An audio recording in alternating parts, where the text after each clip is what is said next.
मैं अपनी पार्टी के संगठन और पार्टी के बहराइच के नेताओं का धन्यवाद देता हूँ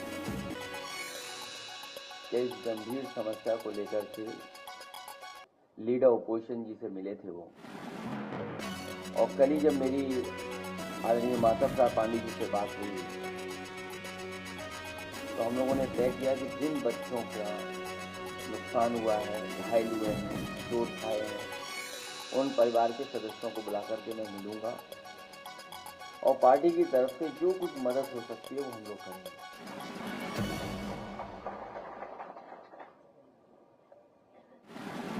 जब से भारतीय जनता पार्टी की सरकार उत्तर प्रदेश में बनी है, जानवरों का आतंक हर जगह देखने को मिल रहा है, चाहे हमारे गांव हों, चाहे हमारे रहसी इलाके शहर हों, और चाहे हम नोएडा गाजियाबाद की कभी कभी खबरें सुनने को मिलती है, वहां से भी खबरें आई।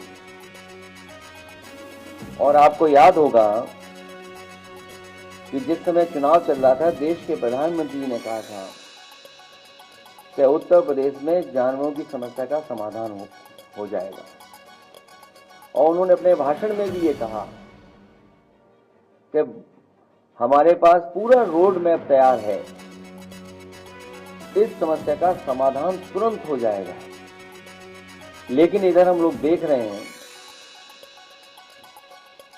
हर दिन कोई न कोई एक्सीडेंट हो रहा है, जो सड़कों पे जानवर हैं उससे जान जा रही है। हमारा एक साथी जो यहाँ खड़े होकर के कह रहा है, ये सच्चाई है कि पूरे उत्तर प्रदेश में लगातार जो छुट्टा पशु हैं, जानवर हैं, उनकी वजह से जान जा रही है। और इधर समाजवादी पार्टी ने विधानसभा में भी सरकार को जगाने की कोशिश की, टाइगर से, लेपर्ड से, जो हमारे जंगल के किनारे वाले जिले हैं उनमें समय समय पर जाने गई हैं, जिसमें बिजनौर है, पीलीभीत है, लखीमपुर है, आपका सीतापुर है, आगे बहराइच है, श्रावस्ती है, बलरामपुर है। इन तमाम जिलों में सूचनाएं हैं जहां पर जानवर आए हैं, जंगलों से निकल करके आए हैं और अटैक किया है, जिससे बड़े पैमाने पे लोगों की, किसानों की, गरीबों की जान गई। और इधर जो सुनने को मिल रहा है और देखने को मिल रहा है कि गीदड़ की वजह से पूरे के पूरा जो हमारा क्षेत्र है परेशान है, लोग भयभीत हैं, डरे हुए हैं। हमारे तमाम पत्रकार साथी भी मौके पे गए हैं, परिवार के सदस्यों से मिले हैं, उनकी बातचीत भी उन्होंने दिखाई है। और सरकार अभी भी गंभीर नहीं है। कभी सरकार ड्रोन उड़ाती है, कभी मुख्यमंत्री जी गोदी में बच्चे लेकर के ये साबित करने की कोशिश करते हैं कि सब बच्चे सुरक्षित हैं और हमें मदद करती है। और जब मदद भी की गई तो उसमें भेदभाव हुआ है।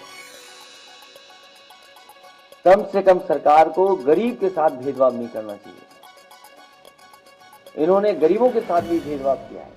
समाजवादी पार्टी की मांग है कि जिन बच्चों की जान गई है उन परिवार के सदस्यों को 10 लाख रुपए की मदद हो, और जो घायल बच्चे हैं उनको 1 लाख रुपए की मदद सरकार को करनी चाहिए, और उनका पूरा का पूरा इलाज और सुरक्षा का इंतजाम होना चाहिए। जानवर जान ले रहे हैं यहाँ पे तो, और जिन्होंने, जैसा मैंने पहले कहा कि जिन्होंने जानवर की समस्या को खत्म करने के लिए बड़े बड़े वादे किए थे, उन लोगों की जवाबदेही निश्चित होनी चाहिए और वादा खिलाफी पर सवाल भी उठने चाहिए। जानवरों की समस्या से निपटने के लिए एक एसटीएफ बनानी चाहिए, और या फिर गीदड़ की समस्या का समाधान के लिए ये भी केस एसटीएफ को ट्रांसफर कर देना चाहिए। जो लोग देखते ही कहते हैं ठोक दो, कम से कम उस एसटीएफ को ये नया काम देना चाहिए कि गीदड़ों को भी ठोक दें। जानवरों के इनकाउंटर की जगह उनके रिहायशी जंगलों को अवैध कटाई से रोकने की जरूरत है।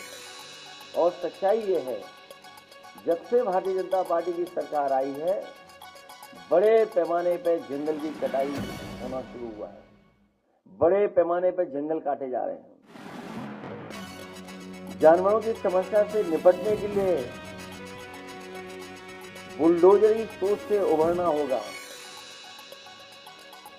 उन आईएएस अधिकारियों और मंत्रियों में दंडात्मक कार्रवाई होनी चाहिए जिन्हें इन कामों पर तथाकथित रूप से लगाया गया था। अगर आपको याद हो, एक नोडल ऑफिसर तैयार किया गया था। एक नोडल ऑफिसर की जिम्मेदारी थी जानवरों की समस्या का समाधान के लिए। आखिरकार उन नोडल ऑफिसर से क्या कार्रवाई हो रही है? क्या कोई दंडात्मक कार्रवाई सरकार ने की है कि नहीं किया? ये क्या सरकार करेगी उन पर?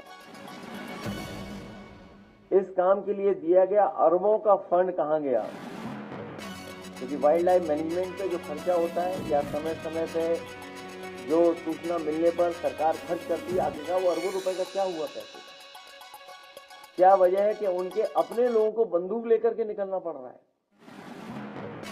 या हो सकता है कि जिन मंत्री का विभाग है उन्हें भी काम करने का मौका न मिल रहा हो, उन्हें काम करने न दिया जा रहा हो।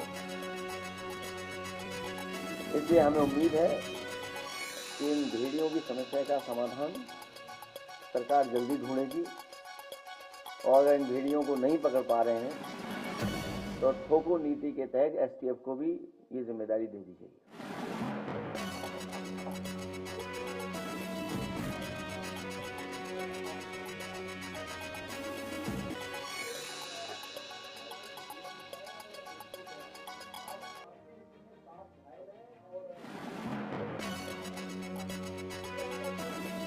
सरकार क्यों बताएगी या क्यों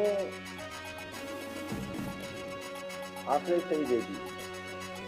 सरकार तो हर बात छिपाना चाहती है। अब इन जिलों में बाढ़ है, जितने भी हमारे तराई के क्षेत्र हैं सब में बाढ़ है। सीतापुर में बड़े पैमाने पर बाढ़, पीलीभीत में बड़े पैमाने पर नुकसान हुआ है। शाहजहांपुर से लेके जितना इलाका है बाढ़ से प्रभावित हो, गोरखपुर खुद मुख्यमंत्री जी का जिला